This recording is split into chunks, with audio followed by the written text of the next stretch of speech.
Aku rasa masa ni average 30 km sejam ada kot. Aku sedang berlumba dengan matahari sebab nak sampai Gopeng sebelum gelap. Tapi semakin laju aku kayuh, rasa macam cahaya matahari pun semakin cepat hilang.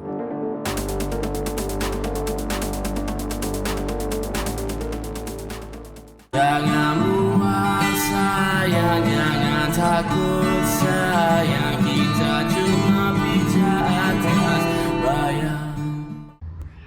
Plan asal memanglah aku camping patutnya malam tadi. Tapi apa yang terjadi? Aku sampai Gopeng lebih kurang dalam sebelum pukul 8, 7.45 macam tu. Jadi aku initially aku plan nak camping dekat Riverside Camp. Jadi aku ikut je location yang diorang bagi dekat aku tu. Aku dah bagi tahu dah aku kayuh basikal dari mana nak ke mana apa semua. Jadi bila aku kayuh sampailah dekat Pekan Gopeng lah, tempat yang diorang bagi aku location tu. Rupa-rupanya yang tu dekat office diorang. So bila aku call diorang, diorang kata diorang bagi aku location yang baru. Dan location yang baru tu aku kena patah balik. Okey, patah balik dekat mana aku dah lalu tadi tu. Lepas tu aku kena kayuh lagi 8 km. Jadi aku rasa masa tu dah malam sangat, dah gelap. Jadi aku malas lah nak kayuh balik lagi sekali. Jadi aku tengah relax. Lepas tu masuk waktu isyak, aku pun pergi solat isyak dengan ada dekat satu surau ni dekat Kampung Pulai. Lepas tu sembang dengan orang-orang jemaah kat situ lah. Diorang kata ada satu bajet hotel ke depan lagi. So aku pun jalan lah, aku kayuh ke depan lagi. Dapatlah satu hotel bajet ni. Dia dekat RTC, aku tak ingat lah apa nama ni. Tapi dia hotel Gopeng / Kampar macam tu lah. So yang best tu okey lah, aku boleh bawa masuk aku punya basikal kan. Dan dia punya tempat ni basic. Takat nak tidur memang okey lah, selesa lah. Satu malam RM79. So hari ni aku dah lepas packing ni. Aku nak gerak menuju ke Kelly's Castle. Lepas tu pergi ke Taiping lah pula.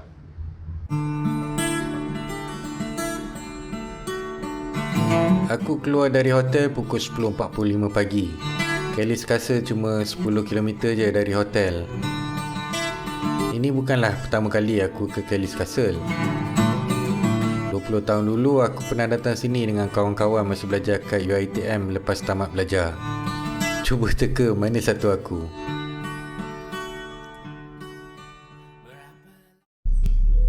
Tiket dia berapa tadi? RM5 RM5. Nak tangkap gambar dekat tulisan Kelly's Castle tu pun tak boleh Kena bayar RM5 Okey. Sekarang ni nak rehat sekejap. Nak masuk kena bayar RM5. Bukanlah aku tak nak bayar RM5 tu. Tapi aku rasa aku dah tak larat nak naik sampai dekat atas tu. Pasal aku ada perjalanan lagi jauh ni. Jadi aku tangkap gambar dari sini je lah. Kelly's Castle ni terletak di tepi jalan Simpang Pulai ke Batu Gajah. Dibina pada tahun 1910 oleh William Kelly Smith dari Scotland. Beliau datang ke Tanah Melayu pada tahun 1890 ketika berusia 20 tahun dan membina kekayaan melalui peladangan getah dan perlumbungan biji timah. Bangunan 3 tingkat ini dibina mengikut reka bentuk sebuah istana di India. Pekerja buruh, batu bata dan seramik binaan bangunan tersebut dibawa khas dari India. Mempunyai 14 bilik, sebuah bilik bawah tanah dan mengikut perancangan asal dilengkapi dengan lift yang pertama dibina di Tanah Melayu.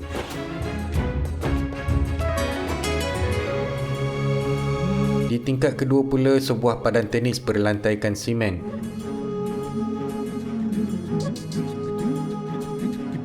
Di bahagian paling atas pula halaman untuk bersantai. Terdapat 2 terowong yang lalu bawah sungai dan salah satunya ialah terowong yang menghubungkan beberapa kuil yang tidak jauh dari rumah utama. Selepas Perang Dunia Pertama, sejenis wabak Spanish flu merebak ke ladang Keles dan ramai pekerja ladang dijangkiti wabak itu meninggal dunia.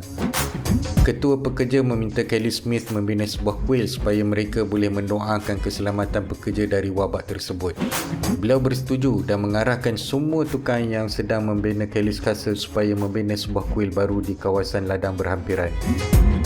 Di bumbung kuil itu terdapat sebaris patung dewa Hindu dan di tengah-tengah barisan tersebut terdapat sebuah patung yang memakai pakaian pengurus ladang bangsa Eropah. Kuil tersebut masih digunakan oleh pekerja ladang Quinta Keles hingga ke hari ini. Bangunan ini tak sempat disiapkan.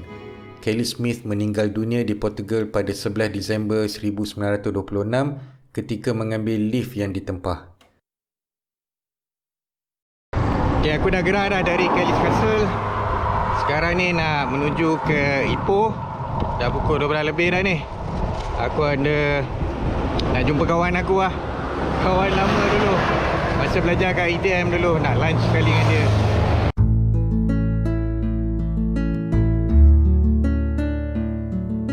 Bandaraya Ipoh tak jauh dari Kelly's Castle. Cuma 20 km saja. Tapi aku kena patah balik 10 km ke Kuping sebelum teruskan kayuhan ke Ipoh.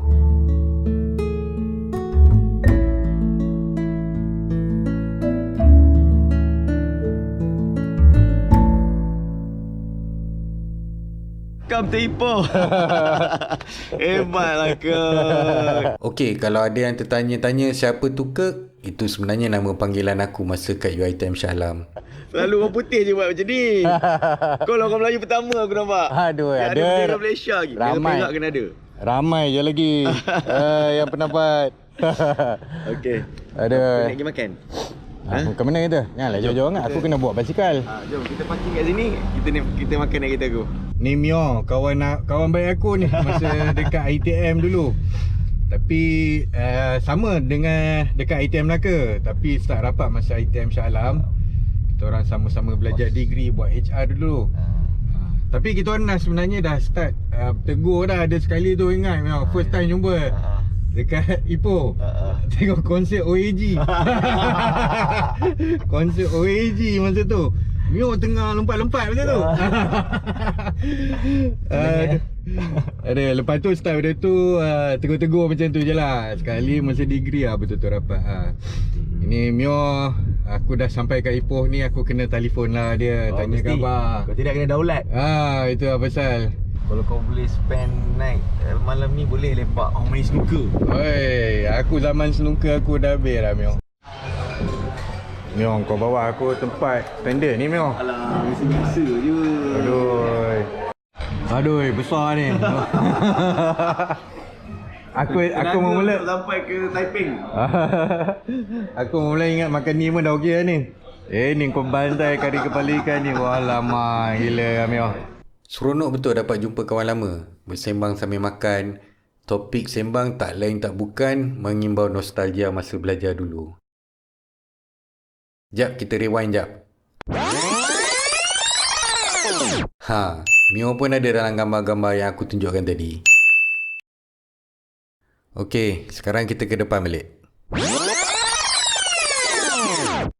Makan 2 orang tapi hidangan macam 4 orang je makan ni. Aku tak tahu Mio nak kayu ke Taiping ni larat ke tak larat. Selamat jalan, semoga selamat semua sampai. Okay Mio, thank you terima kasih very lah much. melawat. Itu lah.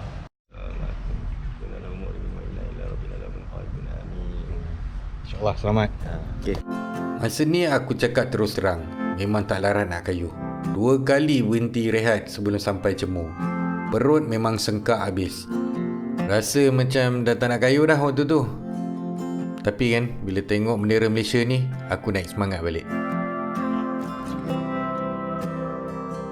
Lepas rehat beberapa minit, aku teruskan pelan-pelan kayu. Sampai di Cemur, aku singgah solat kat Masjid Jamik Cemur. Sejauh mana pun kita merantau, kewajipan ibadah kita tak boleh tinggalkan. Selesai solat, aku sempat sembang dengan 2 orang ahli masjid. Diorang banyak bertanya mengenai pengalaman aku berkayuh dan aku pun rasa seronok berkongsi pengalaman. Biasa cabaran apa kalau macam ni? sakit buntut. Itu tak buat apa. Sakit buntut. Itu yang paling utama. Kayuhnya tak ada masalah. Tapi biasalah kita kadang berhenti jakun kan negara orang kan. 10 km lepas tu takkan gambar kan. Lepas tu ada nama apa? Zafri. Nama apa? Nama kalau gamer Atan. Atai. Kalau nama betul Saharudin. Saharudin. Weh jauhnya bunyi ni. Kalau nak urut boleh. Oh, okey. Dah kat. Memang tengah sedap ni kalau nak urut ni. Kalau boleh memang rasa nak sembang lebih lama. Tapi dah pukul 6 petang lebih dah. Aku kena teruskan kayuhan.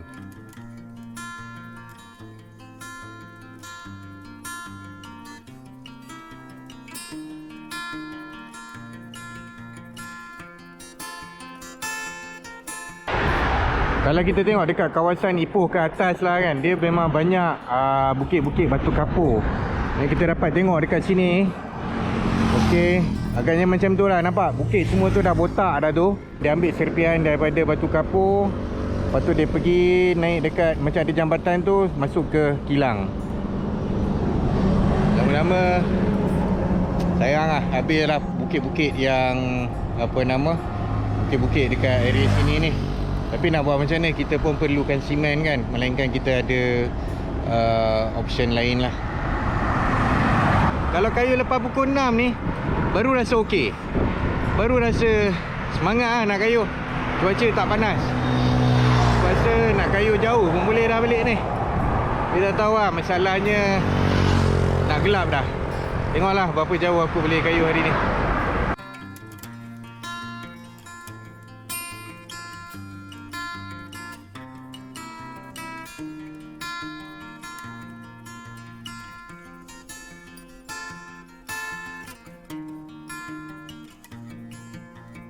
Bila masuk Sungai Siput, dari jauh aku tak boleh berhenti tengok satu bukit ni. Dari tadi aku duk perhati bukit tu je. Nampak macam pelik sikit lah. Dari jauh nampak macam piramid tau. Nama bukit ni Bukit Singa. Dengar cerita kalau tengok dekat-dekat, bukit tu ada rupa singa. Entahlah, aku tak sempat nak tengok dekat-dekat.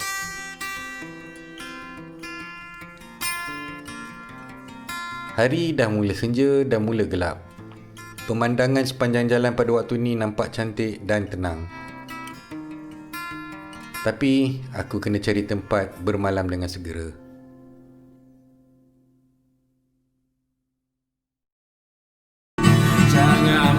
Dalam episod keempat, aku akan kongsikan pada pendapat aku masjid yang paling cantik dalam Malaysia.